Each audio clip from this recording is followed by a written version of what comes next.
La loi de la prospérité. Nous savons que les paroles et les pensées ont une puissance vibratoire énorme, qui sans cesse façonne le corps et notre quotidien. Si l'on demande le succès tout en se préparant à l'échec, c'est la situation pour laquelle on s'est préparé que l'on obtiendra. L'homme doit se préparer à recevoir ce qu'il a demandé, alors qu'il n'y a pas encore le moindre signe en vue. Pour certains, il leur est difficile d'avoir des pensées positives.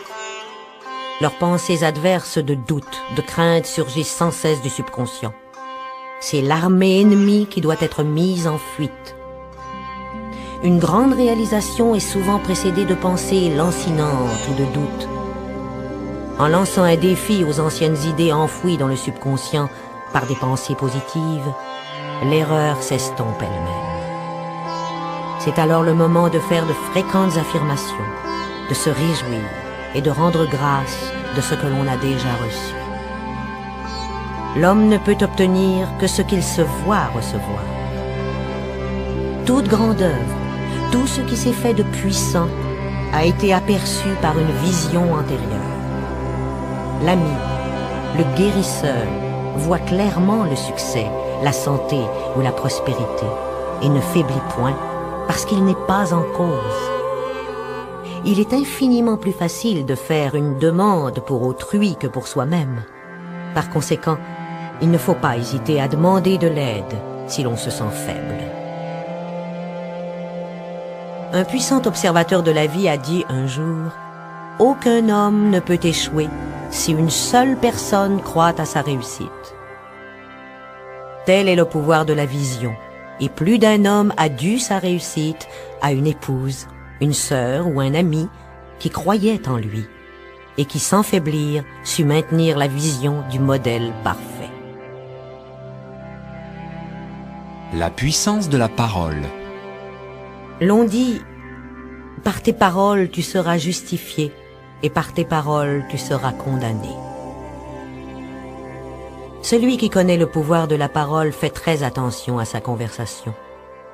Il lui suffit de surveiller les réactions causées par ses paroles pour savoir qu'elles ne retournent point à moi sans effet. Par sa parole, l'homme se crée sans cesse à lui-même des lois.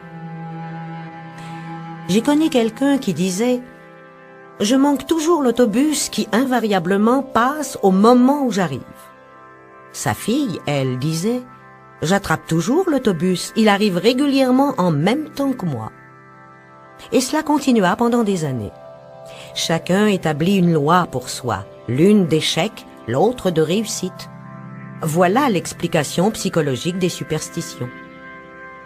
Le fer à cheval, le poil d'éléphant n'ont en eux-mêmes aucun pouvoir. Mais la parole et la croyance qui affirment qu'ils portent bonheur créent un état d'optimisme dans le subconscient qui attire la chance. Pour ma part, je dois dire que j'ai mis longtemps à me débarrasser de l'idée qu'une certaine chose m'apportait toujours une désillusion. Si elle se présentait invariablement, une déception s'ensuivait. Je vis que le seul moyen d'amener un changement dans mon subconscient était d'affirmer « Il n'y a pas deux puissances, il n'y en a qu'une, Dieu. » Par conséquent, il n'y a pas de désillusion, et cette chose m'annonce une heureuse surprise. Aussitôt, je remarquai un changement, et des plaisirs inattendus m'arrivèrent. Une fois que l'on a décidé de faire fi d'une appréhension, ce que l'on redoute est écarté. C'est la loi de la non-résistance que l'on comprend si peu. Quelqu'un a dit que le courage contient du génie et de la magie. Faites face sans crainte à une situation qui paraît menaçante et vous vous apercevrez qu'elle n'existe plus. Elle disparaît d'elle-même. Ainsi, les forces invisibles travaillent constamment pour l'homme qui, lui, tire toujours les ficelles sans le savoir. À cause de la puissance vibratoire des paroles, quoi que ce soit que nous disions, nous commençons à attirer vers nous ce qu'émettent nos paroles. Les personnes qui parlent continuellement de maladie, invariablement l'attirent. Un vieux dicton dit que l'homme ne se sert de sa parole que pour 3 desseins: guérir, bénir ou prospérer. Ce qu'un homme dit des autres, on le dira de lui. Et ce qu'il souhaite aux autres, il se le souhaite à lui-même. Si un homme souhaite de la malchance à quelqu'un, il est sûr de s'en attirer à lui-même. S'il souhaite aider quelqu'un à réussir, il souhaite son propre succès et s'y aide lui-même. Le corps peut être renouvelé et transformé par la parole et une claire vision, et la maladie complètement effacée du conscient. Le métaphysicien sait que toute maladie a sa correspondance mentale et que pour guérir le corps, il faut d'abord guérir l'âme.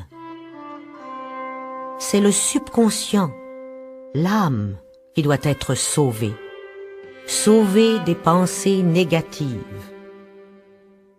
Dans le psaume 23, nous lisons « Il restaure mon âme ». Cela veut dire que le subconscient, l'âme, doit être restauré par les idées justes. Le mariage mystique est celui de l'âme et de l'esprit, c'est-à-dire du subconscient et du superconscient. Il faut qu'ils soient unis. Lorsque le subconscient est rempli des idées parfaites du superconscient, l'esprit divin et l'homme ne font plus qu'un. On peut dire que toute maladie, tout malheur proviennent de la violation de la loi d'amour. Je vous donne un nouveau commandement. Aimez-vous les uns les autres. Or, dans le jeu de la vie, l'amour, c'est-à-dire la bonne volonté, gagne toute l'élevée. La critique continuelle produit souvent les rhumatismes, car les pensées inharmonieuses forment dans le sang des dépôts acides qui se localisent autour des articulations. Les tumeurs ont pour cause la jalousie, la haine, le refus de pardonner les offenses, la peur, etc. Chaque maladie ou malaise est créée par un état d'esprit de malaise. Je dis un jour à mes élèves, il ne s'agit pas de demander à quelqu'un « Qu'avez-vous » mais « Contre qui en avez-vous » Le refus du pardon des offenses est la cause la plus fréquente de la maladie. La sclérose des artères et du foie et les maladies des yeux en sont la conséquence. Des maux sans fin lui font cortège. Toute inharmonie extérieure indique une discorde mentale. L'extérieur est semblable à l'intérieur. Les seuls ennemis de l'homme résident en lui-même. Les ennemis de l'homme seront ceux de son propre intérieur.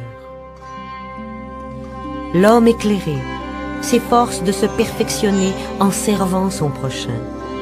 Il travaille sur lui-même, il apprend à envoyer à chacun des pensées positives. Le plus merveilleux, c'est que lorsqu'on respecte un être, celui-ci perd tout pouvoir de nous nuire. La bonne volonté produit une grande aura de protection autour de celui qui la cultive, et toute armée forgée contre lui sera sans effet.